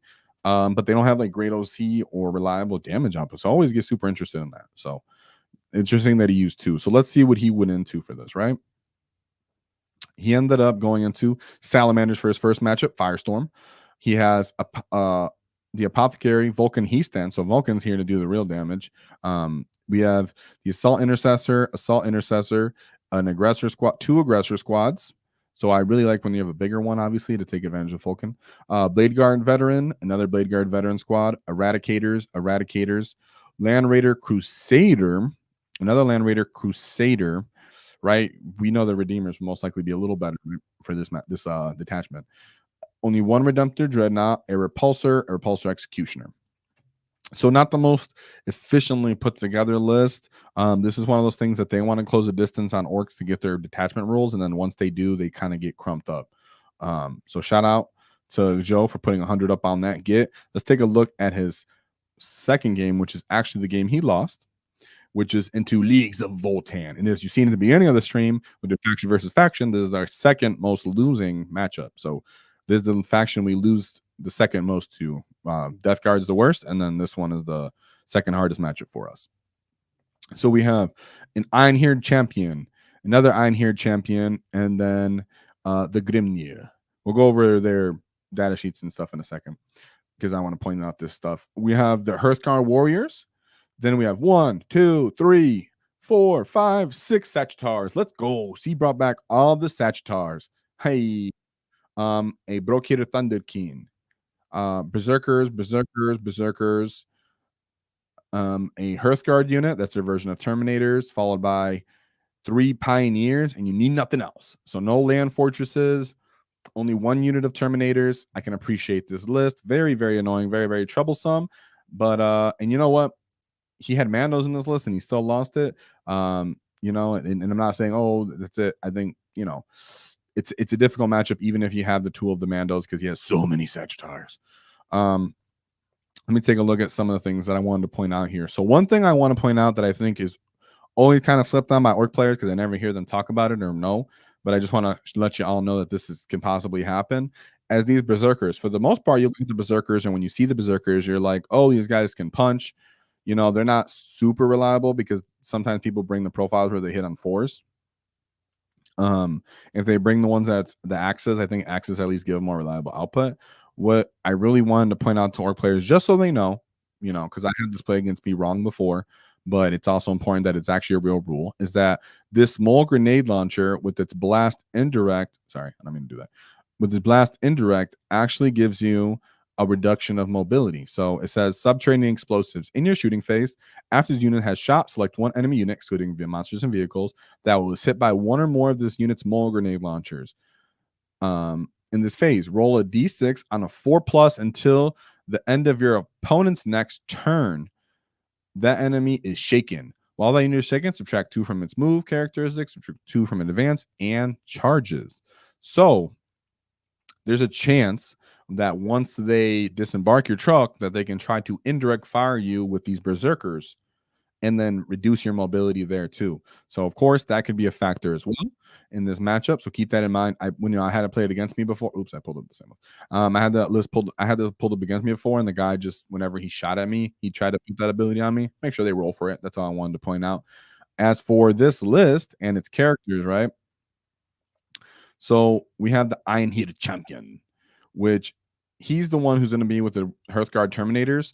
What's really important is that he has the Grim Demeanor enhancement. That way he can ignore modifiers, as you can see here. He'd ignore any and all modifiers, excluding the saving throws. So he's ignoring Art as Nails and -1 to wound, and from the built-in one from the War Boss and the knobs. And then also, you know, he can reroll charges for that unit. So I just wanted to pull that out as well so people understand what he's doing on the list. I pulled. But the other thing is with these 6 transports, right? 3 Zerkers getting in 3 of those, Thunderkin getting in 1 of those, and then 1 warrior unit getting 1 of those, and then 1 of these champions, possibly this one, with no people getting in, you know, with no enhancements. So he's probably not going with anybody. Then go on another one. While this Grimnir is going to go with the warriors, and then he's going to give a player in Graze glare, appraising glare. That way they get more battle tokens on them. So it's one of those things that, like, first of all, he has a bunch of transports, so he can automatically move up, get in the way, delay you, come in from deep strikes wherever he wants, score a bunch of points because his bikes are coming in and out of the table. The Sagittars are super odd toughness at toughness 10, which sucks for orcs. We hate that we're at strength 9. GW, stop it. Put us back at strength 10. But also Sagittars is just tough for what they are. And they have great offensive profiles for shooting, at least into orcs, followed by the fact that you're not getting good trades for killing them, and they're just coming down where they want with their board presence. We like to put the board presence. We like to put the pressure, like I always say. So this kind of list puts the pressure on us and puts the volume of shots on us, which definitely sucks. So I can understand why he lost that one. Difficult matchup there. No shame in that, Joe. So his third matchup is Necrons, Hypercrypt Legion. We have the Catan Shard, the Nightbringer, Emotech, the Stormlord, Hexmark Destroyer, Locust Destroyer, or Locust Lord, a Scorpec Lord, and a Transcendent Catan. So this has a bunch of characters that are not the ones you typically see, because you usually see a bunch of Catan. So we have Emotech, the Stormlord, chilling here, a Scorpec Lord, and then 2 Catans. Interesting. 1 Immortal unit, some Scorpec Destroyers, some Locust Destroyers, 2 units of Scorpec Destroyers, 1 with the Gauss Cannon, the other one with the Heavy Gas Destructor, Tomb Blades, a Reanimator, and a Monolith. Yeah, I think this list is not put together the most efficiently, at least not going into Orks. But, you know, that guy definitely had an idea of what he was doing, because he's still playing Hypergrip. He still had a Monolith. He was still moving around trying to steal objectives and be annoying with all those tricky characters. But really, you don't have enough killing potential on that list to keep Orks off you once they do close the distance on you. So shout out to Joe for crumping that git, because everybody likes to see Orks bam some, crush some Necrons. So his 4th game was against Bam Bam Hunter, which was another Hypercrypt Legion. See what I mean? But this guy went a little bit more understand what I understand. He had a Catan of the Nightbringer, a Void Dragon, a Hexmark Destroyer, because everybody likes these little free Overwatch boys, a Silent King with the Transcendent Catan. So what's really important here for you to know is the Silent King is essentially there to allow these Catans to ignore modifiers when you're an Ork player. So yeah, definitely hate to see that. Canoptic Scarabs, 2 of them. Tomb Doom Arcs, 3 Doom Arcs, a bit pricey. You earlier in the stream we went over the Doomstalkers, and they're like 135, and they have some anti-tank firepower too. So that's cool too. I think these guys are a bit pricey. And then a unit of Locust Destroyers. So this is very much on the cusp of being very, very annoying, but 3 Catans is just enough Catans for us to handle and or out OC and play the mission for. Doom Arcs are definitely not easy to kill, but they're not easy, putting out their damage return either. So great job by Joe for taking that out. That takes you to understand what's happening here. Instead of just being scared, you can go out there, play the mission, dissect 2 of the Catans if you can, and then keep playing the mission and sticking to the basics when you're going into a list like that doesn't have a lot of activations and units and high OC for the most part, because I only had 1 troop unit and there was 5-man unit. And then his last game, which is very interesting because he only got 53 points. But you can see here, Isaiah Norton, who was in 6th place, got 54 points also. So it might just be that, it was kind of not the best scoring mission. I'm not really sure. But hey, who knows? So last game, he went into World Eaters. So we have Angron, Lord Avocatus, World Eaters, and Juggernaut, favorite of Corn. This is the triple characters I think is best. 1 Jackal, 1 basic unit of 8-bound, followed by 3 units of 8-bound, one of them being a max size unit, 2 Chaos Bond, here we go, and 2 Brigands. So this guy's still trying to hold on to the old archetype of what they were doing, and this is actually quite strong when you had triple Brigands, right? 1 less Brigand does make a difference, because that 1 last Brigand can be used to OC people, can be used to throw away and draw bait, can be used to help pop transports, all types of weird little things. So this guy's very much trying to stick to the old archetype of World Eaters, and I think he, most likely would be better off with the list we went over prior that had 3 units of each data sheet of 8-bound, and more Jackals and just stuff like that, and Chaos Spawn just for more units. So I think that was the most potent version I've seen of World Eater since the data slate, besides the Lord of Skulls. Because here we can still fight on death against this, and I can see that why they probably played slower is because this is one of those things where you have to be very cagey and pre-measure and stage and very complex fight phase, and it's just very much we don't know the mission either. So great job by Joe for hanging out and crumping that World Eater git, that power armor git. Whoa, for Joe again. So shout out to Joe for keeping the Orks up and strong last week when our win rate was only 39%. So great job, Joe, because you weren't one of those gits that was 39% win rate. Right? So let's go over. So with that being said, you gits, it was a bit longer this weekend. We were covering 2 different weekends. Just got back from Adepticon. We're going to be talking about John Otto's placement at Adepticon, as he did go 4-1, finishing in the top 8. But I do, for the most part, want to reserve that for our video that we're going to release, because I'm going to do a video chat with him, and we're going to go over the points of his list instead. So instead of speculating, we'll know exactly what he was feeling and thinking by running his off-meta list, because John Otto's list had literally no squigs, no knobs, and no flash skits. Right? He had mega knobs, but he didn't have basic knobs. Right? So he was going completely off the meta with his list. And I just thought, he's been around for a long time. He did really well. I met him at that event. He's been a part of the channel for a long time. He's constantly right there around the top 10, top 15 in events, trying a bunch of different lists. He's running Green Tide. He's run a bunch of different things. So he's very much near and dear to our heart and our community, but he's also a talented git, and was being cheeky and cunning by bringing off meta lists. So I think it'd be very good information, very interesting conversation for other orc players that are tired of using the same olds, and get a an old art boy's opinion on, if you're going to play off meta, what can help you do it, right?